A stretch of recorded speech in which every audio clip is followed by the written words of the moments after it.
Good morning, children. എല്ലാവരും സന്തോഷത്തിലല്ലേ?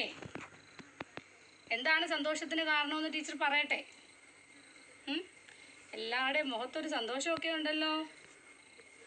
എന്താണ് സന്തോഷത്തിൻ്റെ കാരണം? ഓണക്കാലമാണല്ലേ. അപ്പോൾ ഓണക്കാലം എന്ന് പറയുന്നത് നമുക്ക് മനസ്സിന് വളരെയധികം സന്തോഷമുള്ള സമയമാണ്. അത്തമൊക്കെ തുടങ്ങി ഇല്ലേ? അപ്പം അത്തം പത്തോണം എന്നാണ് പറയുന്നത് അല്ലേ? അപ്പം അത്തം തുടങ്ങിക്കഴിഞ്ഞാൽ നമ്മൾ എന്തു ചെയ്യും? അത്തപ്പൂ ഇടാൻ തുടങ്ങും. 10 ദിവസവും വീടിൻ്റെ മുറ്റത്ത് നല്ല കളമൊക്കെ വരച്ച് കിട്ടാവുന്ന പൂക്കളൊക്കെ ശേഖരിച്ച് നമ്മൾ എന്തു ചെയ്യും? അത്തപ്പൂവ് ഇടും. അപ്പം എല്ലാവരും അത്തപ്പൂവൊക്കെ ഇട്ടോ? Very good. അപ്പോൾ നമുക്കിപ്പോൾ അറിയാം, നമ്മുടെ ഇപ്പോഴത്തെ ഒരു സിറ്റുവേഷൻ എന്ന് പറഞ്ഞാൽ നമുക്ക് പുറത്ത് പോയി പൂക്കളൊന്നും വാങ്ങിക്കൊണ്ട് വന്നിട്ട് ഇടാനൊന്നും കഴിയില്ല അല്ലേ? അപ്പോൾ നമ്മൾ എന്ത് ചെയ്യുക? നമ്മുടെ പരിസരത്തുള്ള പൂക്കളൊക്കെ ശേഖരിച്ച്, ഇലകളും പൂക്കളും ഒക്കെ ശേഖരിച്ച് നമുക്ക് എന്ത് ചെയ്യാൻ പറ്റും? അത്തപ്പൂവൊക്കെ ഇടാനായിട്ട് പറ്റും അല്ലേ? അപ്പോൾ കുഞ്ഞുങ്ങളൊക്കെ എല്ലാവരും അത്തപ്പൂവൊക്കെ ഇടണേ. ഹാപ്പി ആയിട്ടിരിക്കണം കേട്ടോ. അപ്പം ഓണം എന്ന് പറയുന്നത് കേരളീയരുടെ ദേശീയോത്സവമാണ്, അത് നമുക്കറിയാം അല്ലേ? അപ്പോൾ പഴയ കാലം മുതലേ കേരളത്തിലെ വിളവെടുപ്പ് മഹോത്സവമായിട്ടായിരുന്നു ആഘോഷിച്ചിരുന്നത്? ഓണം ആഘോഷിച്ചിരുന്നത്. അതൊക്കെ നമുക്കറിയാം. അപ്പോൾ പഴയ കാലത്തൊക്കെ വിളകൾ, അതായത് നെല്ലൊക്കെ നട്ടുപിടിപ്പിച്ച് നെല്ല് വിളവെടുത്ത് നെല്ല് എടുക്കുന്ന ആ ഒരു സമൃദ്ധിയുടെ ആഘോഷമായിട്ടായിരുന്നു അന്ന് ഓണം ആഘോഷിച്ചിരുന്നത്. ആ ഒരു സങ്കല്പമാണ് നമുക്കിന്നും ഉള്ളത്. ഇന്ന് നമുക്കറിയാം, വയലുകളൊക്കെ വെട്ടി നിരത്തി വീടുകളും വലിയ ഫാക്ടറികളും അല്ലേ, സ്ഥാപനങ്ങളൊക്കെ നിർമ്മിച്ചത് കാരണം നമുക്ക് വയലുകളുടെ എണ്ണമൊക്കെ വളരെ കുറവാണ് അല്ലേ?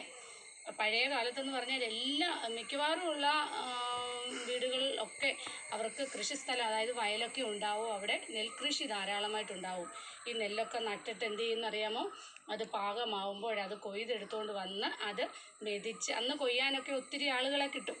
മെതിച്ച് അത് വെയിലത്തിട്ട് ഉണങ്ങി, അല്ലെങ്കിൽ അത് എന്നിട്ട് വലിയ ചെമ്പിനകത്തൊക്കെ ഇട്ട് വെള്ളം ഒഴിച്ച് തിളപ്പിച്ച് പുഴുങ്ങി, പിന്നീട് അത് പരമ്പെന്ന് പറയുന്നൊരു സംഭവമുണ്ട്, പായ പോലെ മുറ്റത്തിങ്ങനെ വിരിച്ചിടുന്ന. അപ്പോൾ അതിലിങ്ങനെ നിരത്തിയിട്ട് എല്ലാം ഉണങ്ങി, പിന്നെ നമ്മൾ അന്ന് പഴയ കാലത്തൊക്കെ മുത്തശ്ശിമാരൊക്കെ എന്ത് ചെയ്യും? ഉരലും ഉലക്കയും വെച്ചിട്ട് ഈ നെല്ല് കുത്തി അരിയെടുത്ത് ചോറ് വെച്ചാൽ ഉണ്ണുന്നത്. ആ ചോറിനൊക്കെ ഭയങ്കര ടേസ്റ്റായിരുന്നു. കാരണം ഇന്നത്തെ പോലെ വിഷമയമായിട്ടുള്ള അരിയൊന്നും അല്ല അന്ന് നമുക്ക് കിട്ടുന്നത്. നല്ല പ്യുവറായിട്ടുള്ള, നല്ല എന്താ പറയുക, ഹെൽത്തി ആയിട്ടുള്ള ഭക്ഷ്യവസ്തുക്കളായിരുന്നു അന്ന് നമുക്ക് ലഭിച്ചിരുന്നത്. ഇന്ന് നമുക്കറിയാം, നമ്മളെല്ലാം കടകളിൽ നിന്ന് വാങ്ങുക അല്ലേ? കൂടുതലും കെമിക്കലൊക്കെ യൂസ് ചെയ്തുകൊണ്ട്, കാരണം ചീത്തയാവാതിരിക്കാനൊക്കെ കെമിക്കലൊക്കെ യൂസ് ചെയ്ത പല ഫുഡ് ഐറ്റംസാണ് നമുക്കിന്ന് കിട്ടുന്നത്.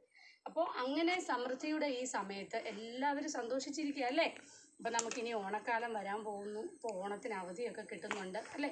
അപ്പോൾ അതൊക്കെ ഒരു സൈഡിൽ നമുക്ക് പഠിക്കാനുള്ളത് നമുക്ക് ഫസ്റ്റ് പ്രിഫറൻസ് ടീച്ചർ പറഞ്ഞിട്ടുണ്ട്. എന്തിനാണ് കൊടുക്കേണ്ടത്? പഠനത്തിനാണ് അല്ലേ? അപ്പോൾ നമുക്ക് പഠനത്തിനുള്ള സമയം നമ്മൾ അതിനു വേണ്ടി മാത്രം മാറ്റിവെക്കണം. അതിനുശേഷമായിരിക്കണം നമ്മുടെ മറ്റ് ആഘോഷ പരിപാടികൾ ഒക്കെ നടത്തേണ്ടത്. പിന്നെ ടീച്ചർ ഒരു കാര്യം കൂടി സൂചിപ്പിക്കട്ടെ. ഓണാവധി ഉണ്ട്. ഓണാവധി കഴിഞ്ഞ് വരുമ്പോൾ നമുക്ക് ഓണം എക്സാം ഉണ്ടാവും കേട്ടോ. എല്ലാവർക്കും എല്ലാ വിഷയത്തിൻ്റെ എക്സാം ഉണ്ടാവും. അപ്പോൾ എല്ലാവരും എന്ത് ചെയ്യുക? പിന്നെ മടി കൂടാതെ എല്ലാം പഠിച്ചു വെക്കണം. ഓണം കഴിയുമ്പോഴത്തേക്ക് നമുക്ക് എക്സാം ഉണ്ട്. എക്സാമിനെല്ലാം ഫുൾ മാർക്ക് വാങ്ങാനായിട്ട് എല്ലാവരും എല്ലാ വിഷയങ്ങളും പഠിച്ച് വയ്ക്കുക. അപ്പോൾ നമ്മൾ കഴിഞ്ഞ ക്ലാസ്സിൽ പഠിച്ചതൊക്കെ ഓർമ്മയുണ്ടോ എല്ലാവർക്കും? നമ്മൾ എന്തൊക്കെയാണ് പഠിച്ചത്? അപ്പോൾ കഴിഞ്ഞ ക്ലാസ്സിൽ വരെ ടീച്ചർ പഠിപ്പിച്ചതെല്ലാം എല്ലാവരും പഠിച്ചോ? നോട്ട്സ് എല്ലാം കംപ്ലീറ്റ് ചെയ്തോ? പഠിച്ചോ എന്ന് വിശ്വസിക്കുന്നു ടീച്ചർ കേട്ടോ.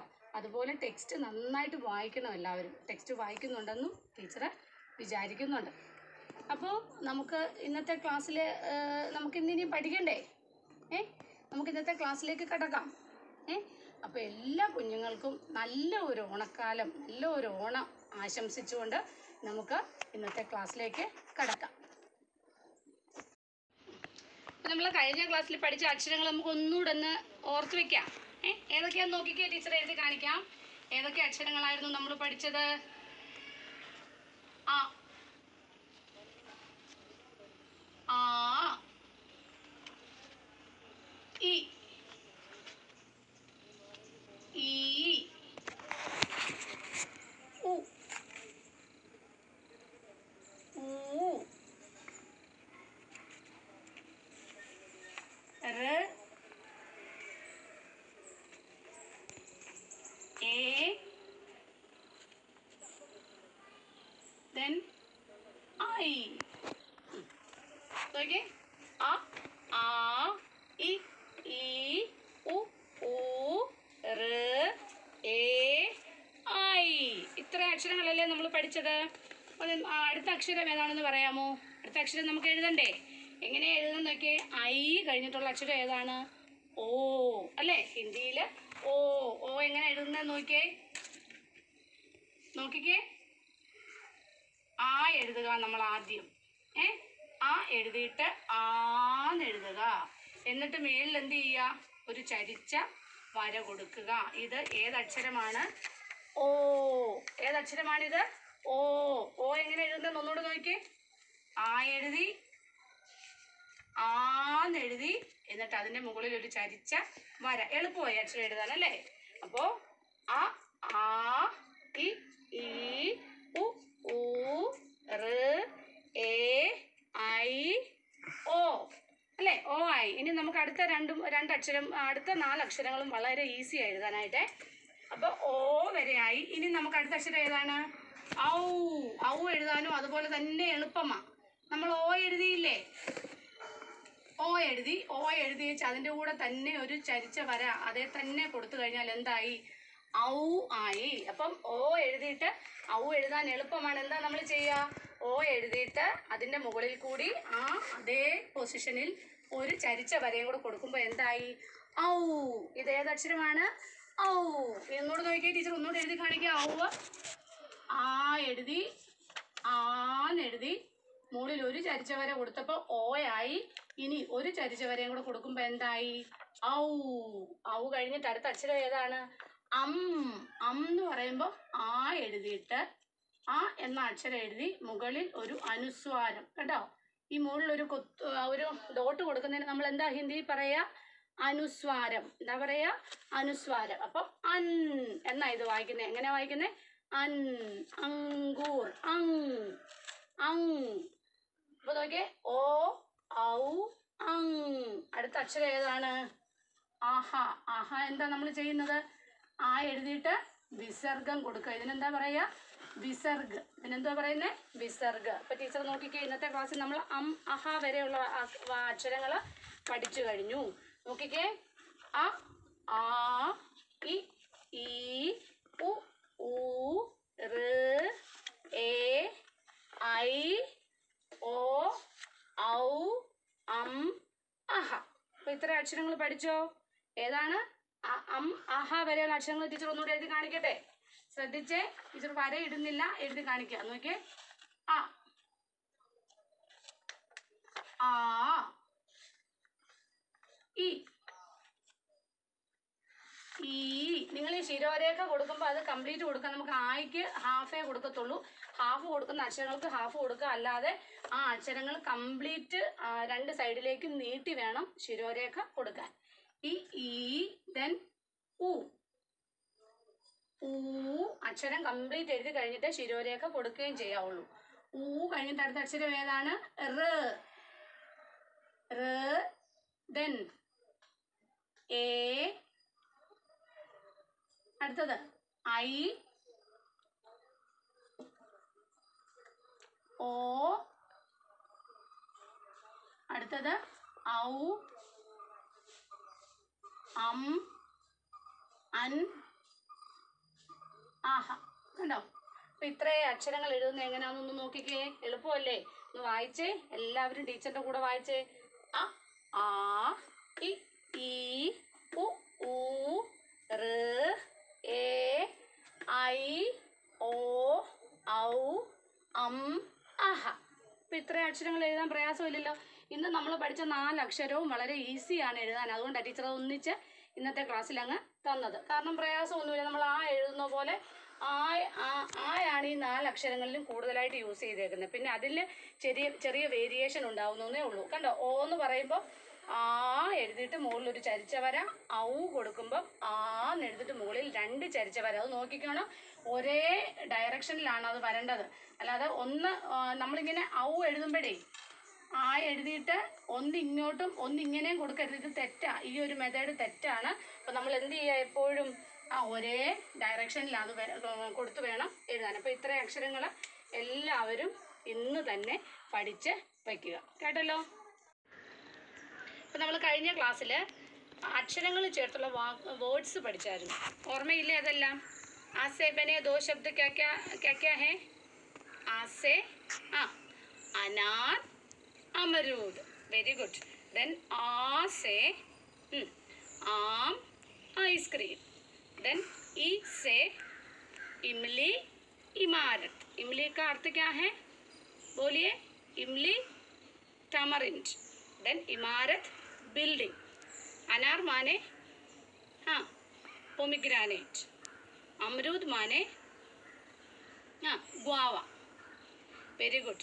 देन ई से इमली इमारत. देन ई से ईख.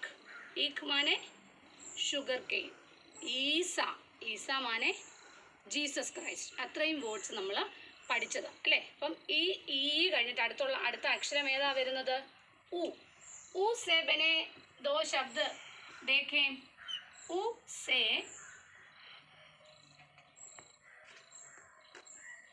उल्लू. उ से उल्लू. उल्लू मतलब उल्लू का अर्थ क्या है? उल्लू माने ओल. ओल, उल्लू माने ओल. उल्लू का अर्थ है ओल.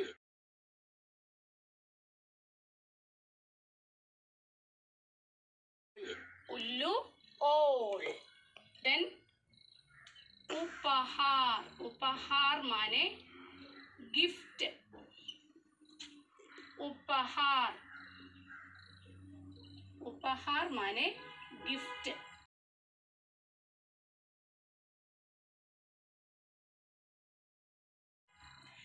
നമ്മുടെ ബർത്ത്ഡേക്കൊക്കെ റിലേറ്റീവ്സൊക്കെ അല്ലെങ്കിൽ പേരൻസും റിലേറ്റീവ്സും ഒക്കെ നമുക്ക് ഗിഫ്റ്റ് കൊണ്ട് തരത്തില്ലേ, സമ്മാനമൊക്കെ കൊണ്ട് തരത്തില്ലേ? അതിനാണ് നമ്മൾ ഹിന്ദിയിൽ എന്തെന്ന് പറയുന്നത്? ഉപഹാർ എന്ന് പറയുന്നത്. ഹിന്ദിയിൽ ഉപഹാർ. ഉല്ലു ഓൾ. ഉപഹാർ ഗിഫ്റ്റ്. ഉ സേ ഉല്ലു ഉപഹാർ. ഉല്ലു മാനെ ഓൾ. ഓൾ എന്താ? മൂങ്ങ.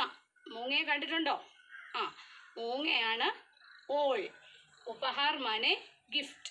ഉല്ലു ഉപഹാർ. ഉ സേ ഉല്ലു ഉപഹാർ. അപ്പം നമുക്ക് ആ വേർഡ്സ് എല്ലാം ഒന്നുകൂടെ എഴുതി നോക്കാം. ഒന്നുകൂടെ നോക്കിയേ. അ സേ അനാർ അമരൂദ്.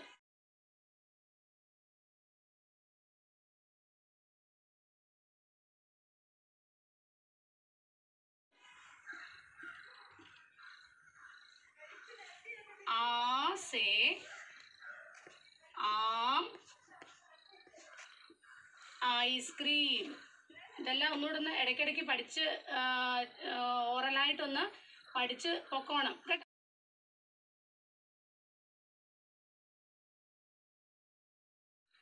ഈ സേ ഇംലി ഇമാരത്ത്.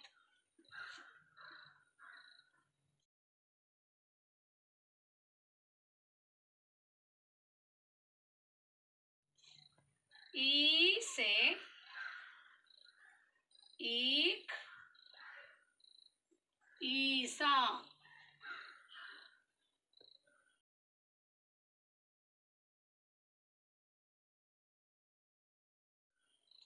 देन आज की कक्षा में पढ़े हुए 2 शब्द हैं उ से उल्लू, उपहार. उल्लू माने, उल्लू का अर्थ क्या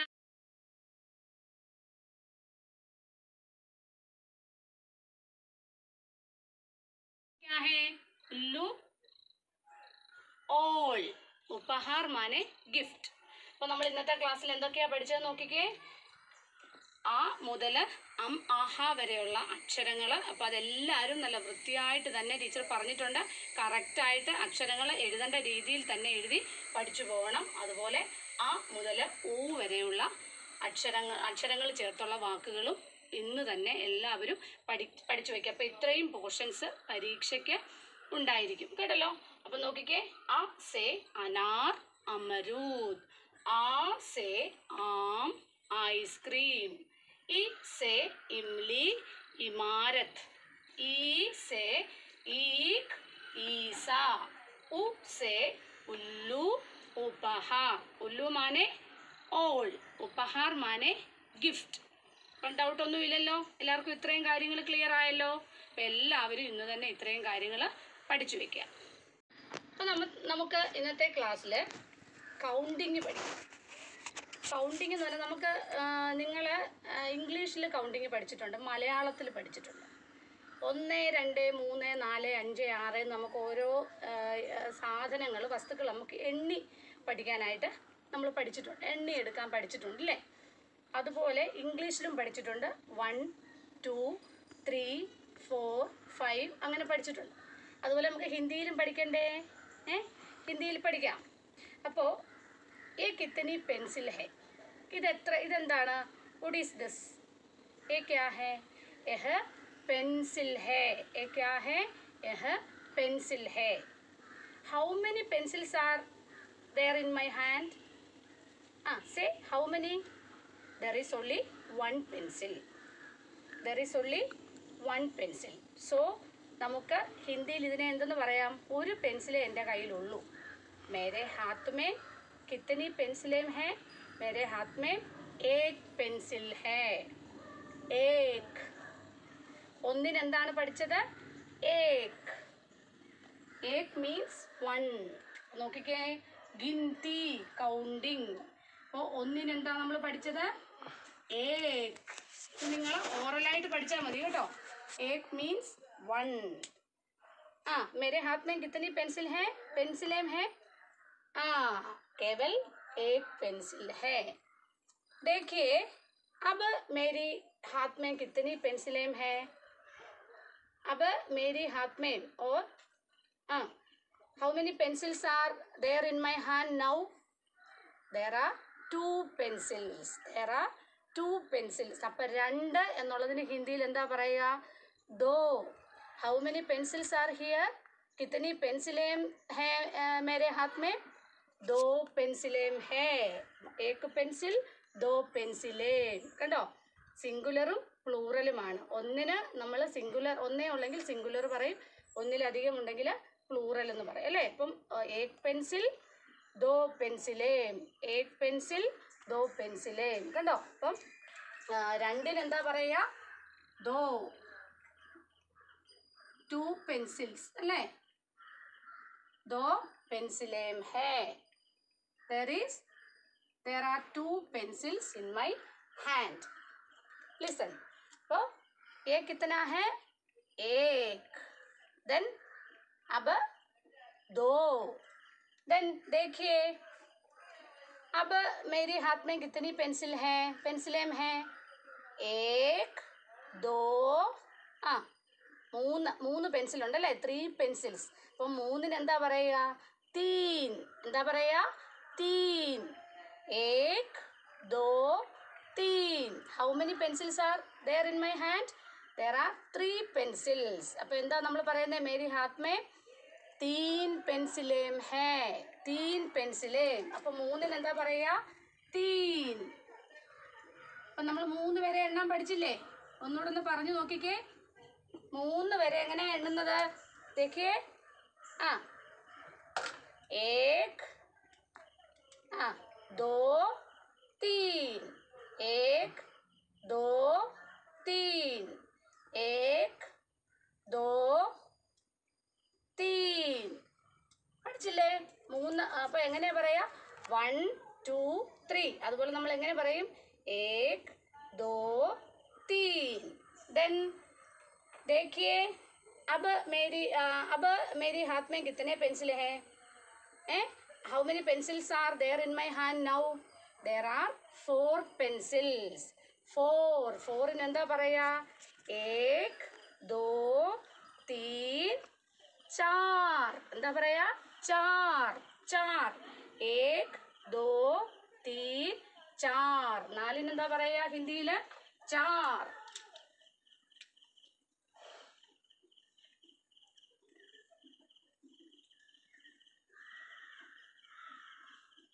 നാലിന് എന്താണ് ഹിന്ദി പറയാ? 4. നോക്കിക്കേ, എത്ര പെൻസിൽ ഉണ്ടെന്ന് നോക്കിക്കേ.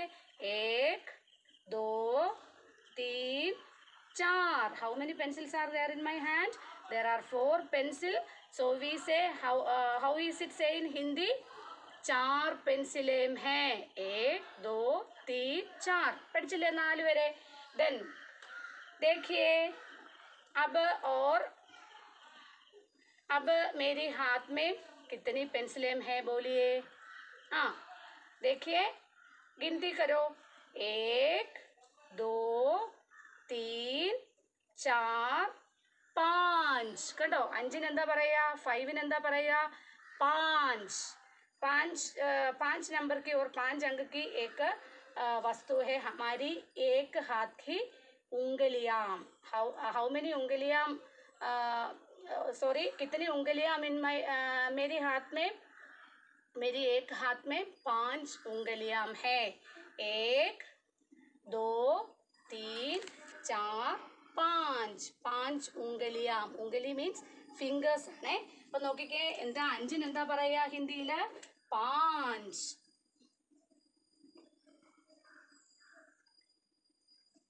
അപ്പൊ നിങ്ങൾ ഇത് എന്ത് ചെയ്യാ? ഇത് എഴുതി പഠിക്കണ്ട, ഓറലായിട്ട് പഠിക്കണം. നമുക്ക് ഒന്നുകൂടെ എണ്ണി നോക്കാം. ഇപ്പൊ കൗണ്ടിങ് നമ്മൾ പഠിച്ചു. ഹിന്ദിയിൽ എങ്ങനെയാ കൗണ്ട് ചെയ്യുന്നത്? 1 2 3 4 5. कितनी पेंसिलें हैं? 5 पेंसिलें हैं. 5. एक बार गिनती करो. 1 2 3 4 5. समझा? അപ്പൊ നമ്മൾ ഇന്നത്തെ ക്ലാസ് എന്തൊക്കെ പഠിച്ചു? ആ മുതൽ ആഹ വരെയുള്ള അക്ഷരങ്ങൾ പഠിച്ചു. പിന്നെ ആ സേ ഉ തക്ക് അക്ഷരവും വാലെ ശബ്ദം പഠിച്ചു അല്ലേ? ആ മുതൽ ഉ വരെയുള്ള അക്ഷരങ്ങൾ ചേർത്തുള്ള വാക്ക് പഠിച്ചു. പിന്നെ പഠിച്ച ഒരു കാര്യം എന്താണ്? ഗിൻതി. എന്താ പറയാ? ഗിൻതി. That is counting. നമ്മൾ ഇന്ന് 5 വരെ എണ്ണം പഠിച്ചില്ലേ? അപ്പൊ കുട്ടികളെല്ലാം ഒന്നുകൂടെ എണ്ണിക്കേ. 1 2 3 4 5. देखिए, 1 2 3 4 5. 5 पेंसिलें हैं. ഇപ്പം എണ്ണാൻ അറിയത്തില്ലേ? അപ്പം നമ്മൾ ഇന്ന് വരെയുള്ള ക്ലാസ്സിൽ 5 വരെ എണ്ണാനും പഠിച്ചു. അപ്പം ഇത്രയും കാര്യങ്ങൾ ഇന്ന് തന്നെ എല്ലാവരും പഠിച്ചു വെക്കുക. അപ്പം എല്ലാവർക്കും ഒരിക്കൽ കൂടി ഓണാശംസകൾ നേർന്നുകൊണ്ട് നമുക്ക് അടുത്ത ക്ലാസ്സിൽ കാണാം. ധന്യവാദം.